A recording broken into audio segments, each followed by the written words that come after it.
everybody. It is April 8th, 2015. I almost got the year wrong. April, that's new. Anyway, Wednesday. It's just turned 6:30, my bad, 6:30. So, comic review time. As you can tell from the first half of this video, which is either up there or down there. I don't know where YouTube puts anything anymore. This is only one half of the reviews I'm doing today. This is all of the non-DC Convergence related comics I picked up today. So if you're at all interested in that, please check out the other part to today's video, which you should be able to find on the channel.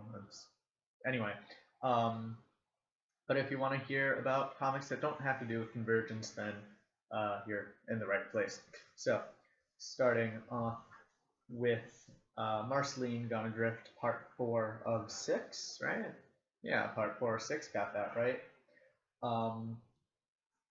We start the comic off in a flashback, flashing back again to when, to before the Candy Kingdom was built. Princess Bubblegum and Marceline are friends, but things kind of seem to be on shaky ground. And Marceline reveals here that she's leaving the not yet Candy Kingdom to kind of study abroad at the 4-year, not 4-year, just your, it could be 4-year, but it's a residency in the Primordial Filth Kingdom. So she's leaving to do that. And then of course we cut to the present where Princess Bubblegum is searching throughout outer space in order to find a disappeared Marceline. Lucky for PB, she stumbles upon the Leaflands, I don't know. So she tries to talk to one of them, and I love this. One of them explodes just from the, as the other one describes it, just the unlikeliness of the scenario made him explode. Very, very Hitchhiker's Guide to the Galaxy. I felt very, very neat little thing that happened there. So as Princess Bubblegum is trying to get the Leafland's help in finding Marceline, Marceline explores the comet, asteroid, not quite planet that she landed on, and she gets a kind of guided tour from little dog aliens that live there through their little bazaar. She finds a guitar, but realizes that she can't play it because outer space. We then cut back to Ooh, where Finn wakes up outside of Suspensor's house. He is stalking him in order to find out what's going on, in order to get kind of an idea of what's happening, why he might be repulsing other people, which we find out is connected to Marceline's space dogs. They are normally led by magnetic force, but that kind of tells them where to go, which has since disappeared and seems to have manifested itself within Finn and Cinnamon Bun, which is why Cinnamon Bun is attracting everything, even non-metallic things, towards him, it seems, while Finn is repelling everybody. So, kind of, drip feeding where the story is going a little bit.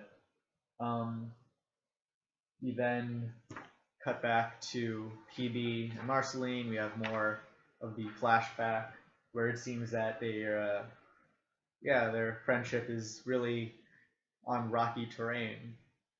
Before Marceline leaves, Princess Bubblegum tries to tell her, "Oh, it's good that you're doing this and not just waiting around."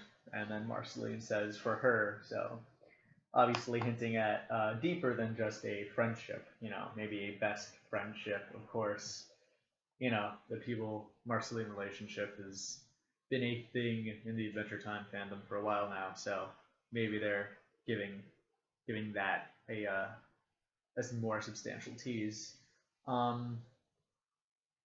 But while Princess Bubblegum is kind of down, very down, trying to find Marceline, Marceline finds a way to enjoy her situation by kind of rediscovering music on this asteroid and being happy, being quite content in her new home, which is everywhere because she's a space traveler now. yeah, I'm just really liking the whole mood and feeling of this story. I like how it's about, a relationship. Like, depending on how you interpret it, it could be a loving romantic relationship or just a very powerful friendship. But that's up to your interpretation right now. They haven't expressly said anything about it, but I really like it. It's not the sort of thing you see a lot in comics. Just a comic about friendship and its kind of trials and tribulations. Sure, it's not fighting giant robots, but it's hard on its own, and it's a lot more relatable than a lot of superhero things. So I'm really liking it. Really enjoying this one so far. But now going straight to the big comic book superhero things with All New Hawkeye issue 2, where we start in a flashback. Clint and Barney have just run away from their abusive, we find out, not their father, but abusive custodial figure, I guess, and run off and they find the circus. And of course, once they find the circus, they run into, and I just love the color in this book. It's all very watercolor, but very colorful. My camera is not doing it justice, unfortunately, but very pretty book, very kaleidoscopic, I guess you'd say. But of course, once they find the circus, they inevitably run into the swordsman who trained Hawkeye, gave him all of his swordsman and bow training, archery training, and all that. So we find out how Clint and Barney met the swordsman. And I like the swordsman costume here because it's very reminiscent of kind of the classic purple Hawkeye costume.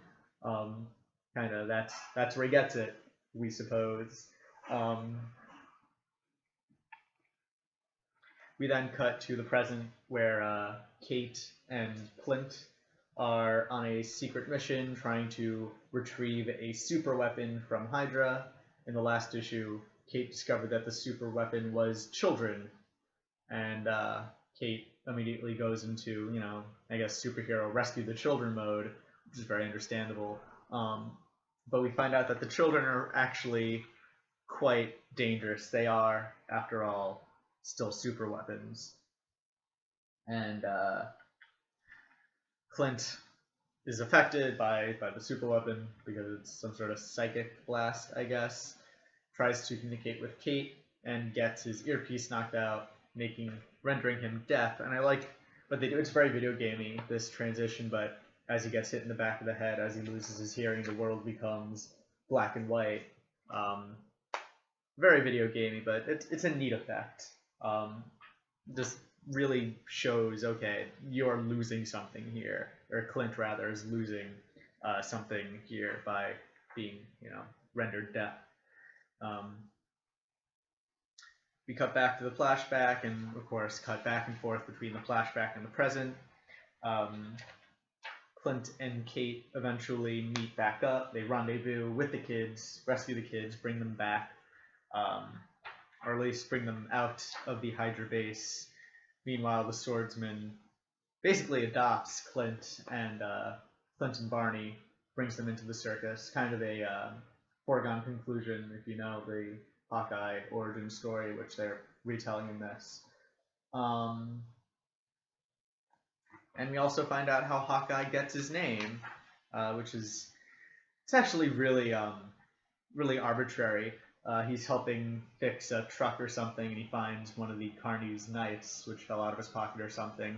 And the Carney says, "Oh, it's a real Hawkeye you got there." But nobody actually says that.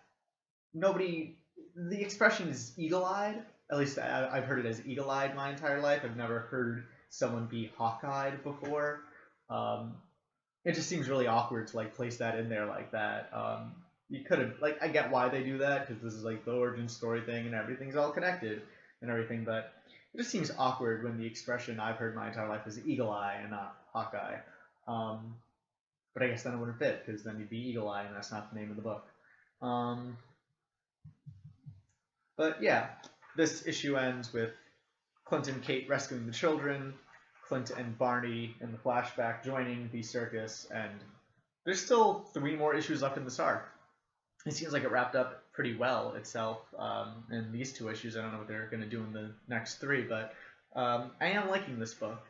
Again, I'm still warming up to it, admittedly. Off of the Matt Fraction book, it has a completely different feel, which is definitely helping. It's not trying to be the Matt Fraction book, which is just a good idea because that's lightning in a bottle, and you're never going to do that again. But yeah, it's still a good book. If you like the first Hawkeye, I can easily recommend this. Again, more action, more superhero-y, but you still have that heart of this character who isn't a traditional superhero, doesn't have superpowers, and is kind of a screw-up, but making things work nonetheless. And Kate is a brilliant character, so gotta love Kate. Next up is, gotta flip pages in my notes, Captain Marvel, issue 11, issue 14. I don't know why I said 11. Oh, because it says Black Vortex, number 11, but it's issue 14 of Captain Marvel. This is a one-shot, I guess. It's part of a crossover, the Black Vortex crossover, which I'm not reading, so kind of threw me for a loop there.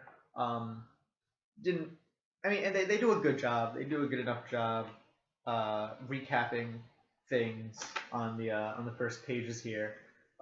As we start with Carol Danvers just whizzing through the universe while carrying this magic mirror that gives you superpowers at the price of your personality or agency, I guess.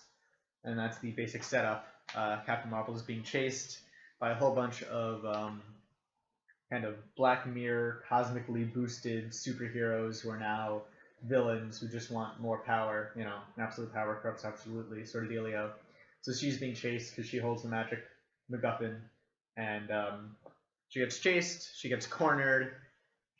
It's kind of predictable once you have all the elements in place: superhero, power granting, magic item, being cornered. So it's a pretty predictable story, but nonetheless one that is pretty good. She, of course, has to face whether or not she's going to give up her agency for greater power so she can escape. Being Captain Marvel, she chooses not to because it'd kind of be a pretty bad story if she chose yes in the middle of it. It'd be interesting. It's an interesting choice. I'd like to see what they've done if they did that, but they didn't because, I don't know, they didn't.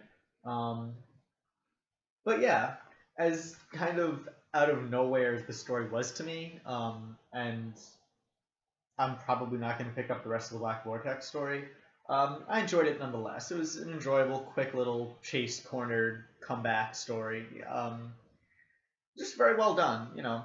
You have good writing. Illusion Degonic's talented, even in a single issue, completely alienated from everything else. She could tell a really good story. Really exciting, fast-paced. Can't really complain about it, even though, you know, no reference, but hey, you don't always need them. Every comic is somebody's first after all. So it's good that she can make a story so inviting. What's next? I'm excited for this one. Howard the Duck, issue number 2. I never reviewed the first Howard the Duck because I went to Japan instead. But quick review, I really, really enjoyed it. I thought it was really funny. It's Chip Zdarsky, who is the illustrator of Sex Criminals. He's the one writing it. I think it's the first comic book he's writing. He did kind of Silly's little 3-panel comics for a Canadian newspaper, I think. Not as Chip Zdarsky, but as his real name, which I forget at this point. Steve Murray? As Steve Murray, he wrote for a newspaper, did comics for them. I think this is his first superhero book that he's writing. It's just very, very funny. It's a purely comedic book, pretty much. Really, just even the front page, even the summary here is one of the funniest summaries for a comic that I've read in a while. And we left off last issue with Howard being collected by the Collector. At the last few pages, he wakes up in prison. So we start with him in the Collector's prison, where he finds Rocket Raccoon, and the two try to escape. I just love the way that Howard is written here. He's trying to escape from jail. Rocket's telling him to calm down, but Howard said he's going to just do it his way and escape through pure righteousness and loud. Through good old-fashioned righteousness and noise, my bad. It's just a great line there. And then from there, the story pretty much turns into Howard the Duck and Rocket Raccoon in Prison Break. Not that I've ever actually seen the television show Prison Break, but they have to break out of prison and collect some valuables. Howard the Duck has to collect a necklace for one of his clients, and Rocket Raccoon has to collect a heart, a celestial heart, which is a planetary power source MacGuffin thing. Anywho, just following these two guys as they escape prison, and Rocket shoots everybody up, and Howard the Duck gets some action scenes here. Chip writes some really good banter, where earlier, as he's being taken to be dissected, pretty much, he calls out the guards on their sexy prisoner routine. Is the kind of a bondage lasso thing going on there, and then he gets his revenge by. I just love this banter. He's like, "Who's the sexy prisoner now?" Yeah, who's the sexy prisoner now? And then he throws him against a whole bunch of other guys. You're all the sexy prisoners. It's just great. It's just so funny. This book is just hilarious. Probably the funniest book out right now. Just like pure one joke after the other, rapid fire. Plenty of things to enjoy. All sorts of humor. You have visual gags. You have not puns, but just funny banter. You have cutaways to CosmoCon, which of course is a Comic-Con sort of pastiche that the collector is going to in order to buy things for his collection. The rest of the Guardians of the Galaxy make an appearance. They kind of go in. I forget the thing for it. Big Damn Heroes, that's it. They have their own Big Damn Heroes moment as they break into the jail to rescue Rocket Raccoon and retrieve the MacGuffin thing.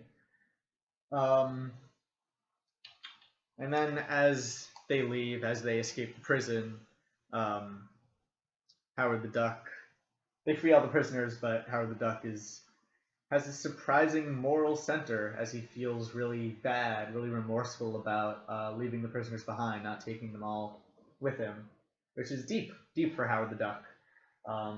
And I haven't read much Howard the Duck. This is only the second issue of Howard the Duck I've ever read. But for a character who's so obnoxious, loud, and mostly focused on comedy, he shows real heart in the last few issues of this story here. Then back on Earth, as soon as we get this kind of deep moment, we cut back to Spider-Man holding an impromptu memorial service for Howard from last issue. It's funny. It's in the last issue when Howard was kidnapped, Spider-Man thought he died, and so he went into this panic where he was like, "Oh no, he's dead!" and then broke down crying, "Uncle Ben, no, Uncle Ben!" Which is just a really great parody of Spider-Man. I thought really funny, and so now we're continuing that with him waking up at this memorial, this impromptu memorial that he made for Howard, who's alive now. And yeah, then we basically end on one of the best last pages of a story ever, with Aunt May holding up a tattoo parlor with a gun. So yeah, this is the direction that Howard the Duck is going in. So I really don't think anyone has any right to complain about this book at all, because it is pretty much perfect at this point. I really don't see what else you could be doing with this book. You have Howard the Duck versus Aunt May with a gun. Yeah. And that's not even it. That's not even the end. You then get a little short story in the back. Howard fighting a legal battle against Iron Fist and Luke Cage about using the name Heroes for Hire. Of course, that was the name of a comic that those two were in. I think it was a comic. I think it was the title of the comic. But anyway, Luke Cage's thing was that he was a hero for hire. He was a mercenary hero. I guess Iron Fist was part of that too. And Howard the Duck's been using that as his catchphrase. And he's being sued over it. And I love over here you have a David Bowie reference right in the middle of this comic. He can be hero just for one day, which is, of course, a reference. Those are lyrics to a David Bowie song called Heroes, which is kind of classic rock, classic song. I really like it. I really like David Bowie a lot. So, yeah, I find almost endless enjoyment out of this book. Every page gives me something to smile about. And if you're anything like me, you should definitely pick it up because it's great. It's just great and really good. That those are the only words I can really use to describe it. Is that it's a really fun, really funny, really good comic, and I love it. So next up, we got Miles Morales, Ultimate Spider-Man, last issue before Secret Wars, last issue of the Ultimate Spider-Man universe, all of it. It's all gone. This is the final one here. And with that in mind, to be completely honest, it's a little disappointing.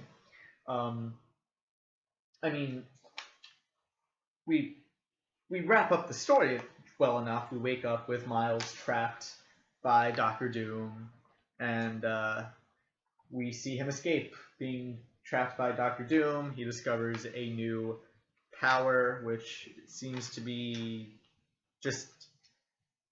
I was reminded a lot of the new Superman power. He just kind of explodes and breaks everything, and it's the spiderweb-shaped explosion because Spider-Man... It doesn't make a lot of sense, I don't think. But this whole book, I mean, they're rushing, kind of wrapping up the entire Ultimate Universe here, so I get that things are a bit rushed. It's not an excuse, you know? I mean, I don't know how long Brian Michael Bendis knew in advance that this would be the last issue of the Ultimate Spider-Man universe, and how long he'd planned this, or had to plan this.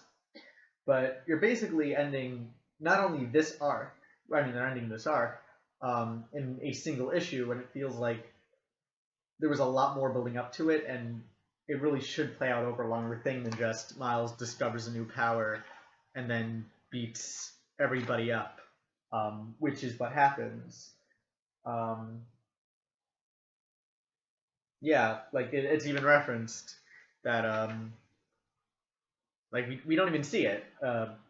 The Ultimates, Kitty Pryde, Cloak and Dagger, a few other guys are out to rescue Miles, and by the time they get there, he's already beaten up both Doctor Doom and Hydra, and we don't even see most of it. We see a few quick punches, but we don't see the bulk of how he actually got out of this very serious-looking jam, which is very disappointing. But considering the rush job that this issue was, I mean, it's good. For a rush job, for something that was obviously, this was supposed to be a longer story, they do clean up everything really nicely. Miles breaks out of his jail cell, he rescues everybody, he rescues his dad, he rescues Ultimate Jessica Drew, and then on the last page, of course, the world is about to end, because they have to tie this into Secret Wars. So, yeah, I guess I can say that they did the best they could with the time and space they were given, considering they weren't given all that much to wrap up a lot of things. So, yeah, you do what you can, I guess. Not much to say there.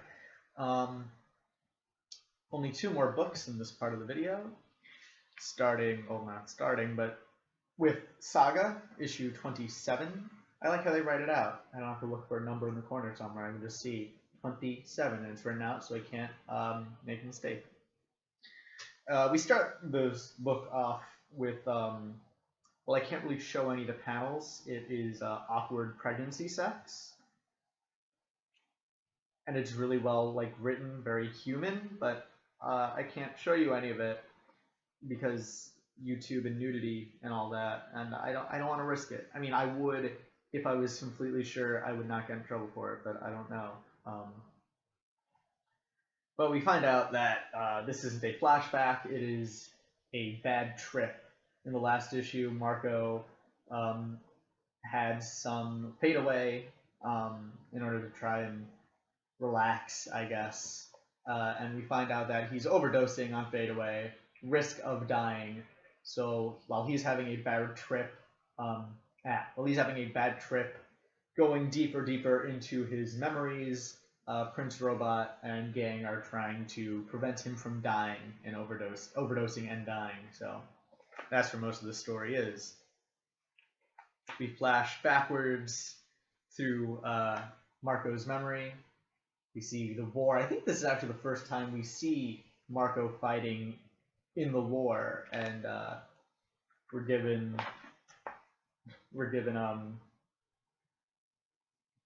purview. I don't know. We're shown. That's a good way to put it. We are shown that Marco has done some really bad things on the battlefield. He is not without sin, I guess, is a way to put it. War is hell. That whole thing, that whole shtick. As Marco shoots innocent people down from the sky and stabs people through the chest, and we just see all this awful things that Marco has done in his life, and we go back to one of Marco's, I guess, early childhood memories where he is trying to defend his pet from the neighbor girl who is trying to set it on fire. He ends up hitting her in the face, trying to defend the pet, and we now see how his father beat him for doing this. And it's very heavy stuff. Him being abused by his father teaching him a lesson about not hurting people. It's kind of an ironic way to teach that lesson, but it's I really don't know what to say. I mean, it's really heavy stuff. But of course, traveling back through all of his history doesn't kill him, but gives him a renewed sense of purpose. He ends up waking up. Prince Robot and gang end up saving him by purging his system of the drug. And Marco wakes up with a renewed sense of purpose in what he's doing in his quest to reunite his family.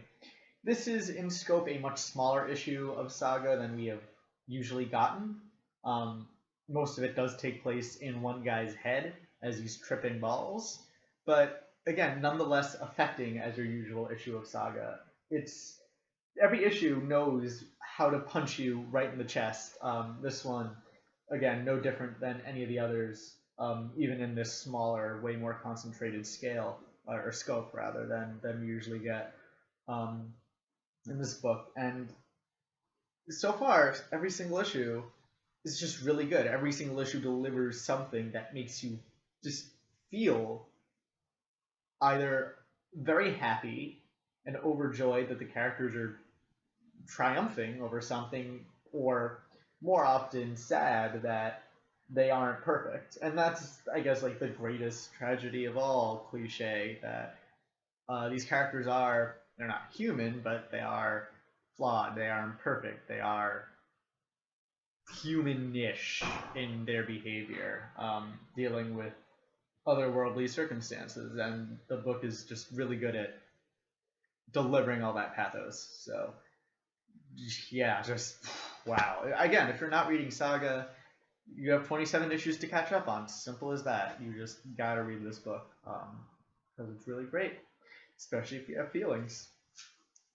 And the last book of this part of the review is Ody-C issue 4, where we have the continuation of Odysseus versus the Cyclops, and I am trying to find a panel I can show you. I guess this one is okay. The nudity isn't really apparent. She could just be lumpy. It doesn't have to be breasts.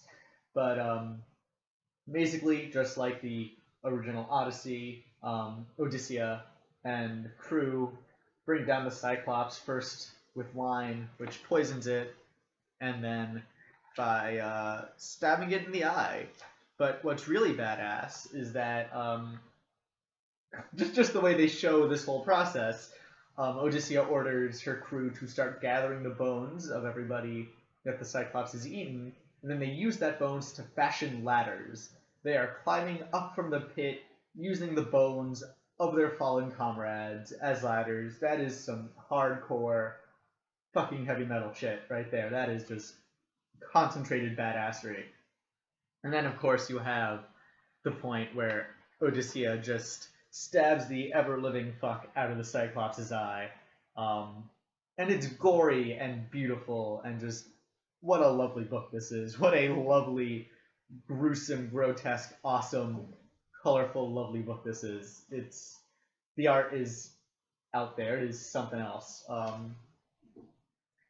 And then the book is basically the crew escape. They're chased by the Cyclops. The Cyclops throw shit at them in order to try and bring them down, but they end up escaping. And there's this page. I couldn't resist posting a "not all men" joke on Facebook about it because it's perfect. It just, you know, you can't not do a "not all men" joke at this point where you have the woman crying out, all men, and not all men. It's too good to pass up. This was an intentional setup for this joke by Matt Fraction, and you can't blame me for making it at that point. So then, as soon as they escape, the rest of this issue is the gods quarreling. It's Zeus and Poseidon, and I'm not showing anything I shouldn't be, right? It's Zeus and Poseidon quarreling, and because Zeus is Zeus, she ends up fucking up Poseidon's shit with a lightning bolt, because that's what Zeus does. And then we end with the Odyssey landing on yet another planet, because it's the Odyssey. And then, what I find really cool, at the very, very end of this book, we get a back matter essay on Homeric verse, and how it came to be, and why it's so special. And because I'm a huge nerd that loves reading about Homeric verse, and linguistics and all that, I really enjoyed this short essay. I found it really enlightening about how to read Homeric verse, and where it came from, and just epic poetry. And it's short, but it's really good. It's really enlightening. It's really informative, and I really enjoyed reading it. Not as much as the comic, but, you know, up there. I enjoyed reading that more than I've enjoyed reading actual comics, so pretty cool stuff. And then, of course, we get a little how the art was made by Christian Ward, and then some letters to the editor, which are fun as always. So, yeah, Odyssey's really fun, just totally hardcore badassery. And it's the Odyssey, which is, you know, classically considered, you know, by culture, Western culture, is one of the best things ever written. So, you know, working with good source material there. And that is the first half of this week's comic book reviews. The next half is going to be all of the Convergence books I picked up this week, which is 7. Could have been more, but it's not. It's still a lot. Could have been more. That's just that. So yeah, if you enjoyed this video, please like it. Leave a comment if you have anything you want to tell me, or anybody else who reads the comment section of this video, any opinions or whatever. Subscribe if you want more of these for whatever reason. And yeah, if you are interested in Convergence, check out the next part to this video. I haven't read them yet. I'm gonna upload this part first, and then you don't care about that whole process anyway. Thank you for watching, and hope you'll join me again.